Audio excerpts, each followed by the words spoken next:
The story of the famous English explorer Ernest Shackleton is a well-known one, particularly that of his disastrous 1914 expedition to the Antarctic on a ship called, prophetically, the Endurance. It's been told many times, including a 1919 documentary produced by Shackleton himself and a TV miniseries starring Kenneth Branagh. What I do appears unreasonable to other men, I know that, but I will be in Antarctica this year, I promise you. You have to go. If you didn't, who would you be? I couldn't go on without you, and that is the truth. From Winston Churchill. There's only one word. Proceed. Among the many documentaries was one featuring Australian adventurer Tim Jarvis as he retraced Shackleton's steps on the ill-fated Endurance. Now, Jarvis is doing it again, alternating Shackleton's story and actual footage from 1914 with his own present-day commentary. Antarctica is a cold, isolated and unforgiving place. And 100 years ago, it was as remote as space is to us now. You may ask why go over it all again, and that question is never quite satisfactorily answered. But it's been a while since I'd heard the story, and the film Shackleton managed to maintain my interest to the end. And it can't be denied it may very well justify its subtitle, The Greatest Story of Survival.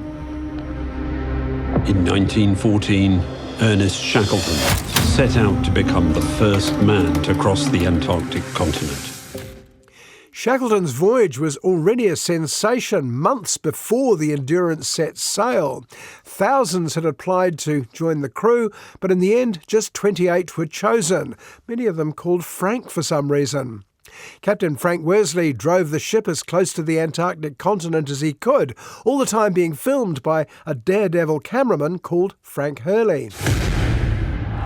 Everything went wrong, and incredibly, they managed to capture it all on film.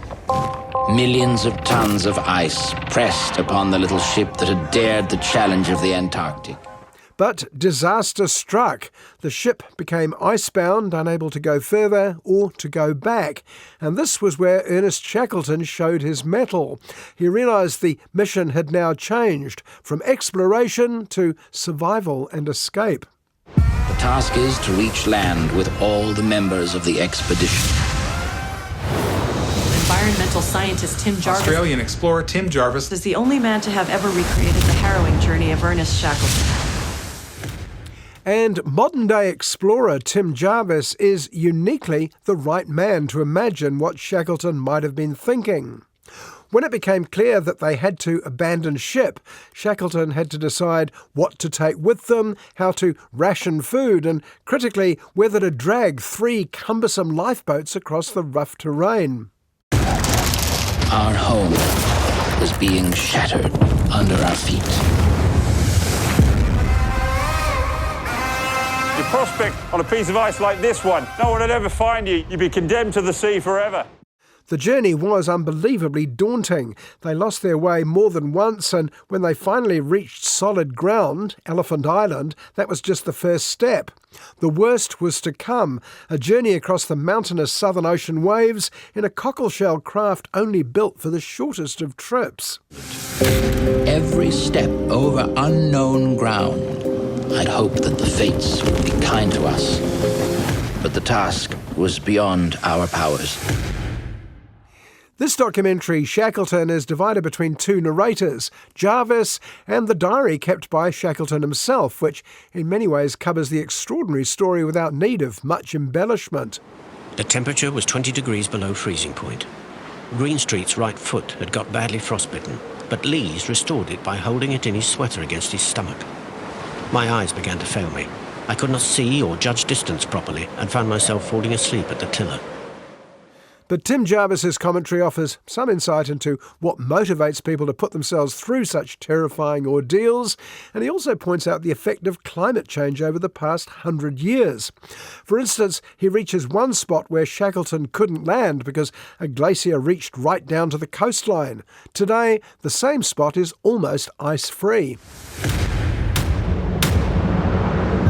I'm retracing Shackleton's path once more, because I believe his powerful leadership is what we need now. to save Antarctica from man. But Jarvis has another message in this film, as much about Shackleton's leadership style as about the undoubted courage and grit shown by the entire crew of the Endurance. Shackleton made sure his crew never had a moment to dwell on their plight.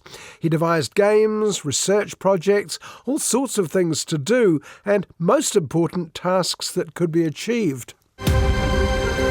We had suffered, starved, and triumphed. We had seen God in his splendors. We had reached the naked soul of men. Shackleton led from the front, to a fault possibly. There was never any question who was in charge. But those were the qualities needed to get through a year and a half of one of the most daunting expeditions ever attempted. Jarvis's final thesis, that we need the spirit of Shackleton to solve global warming, may be a bit of a long bow to draw, but he sells it pretty well in this account. If Shackleton's leadership has taught us anything, it's how to achieve the impossible, truly making this the greatest story of survival.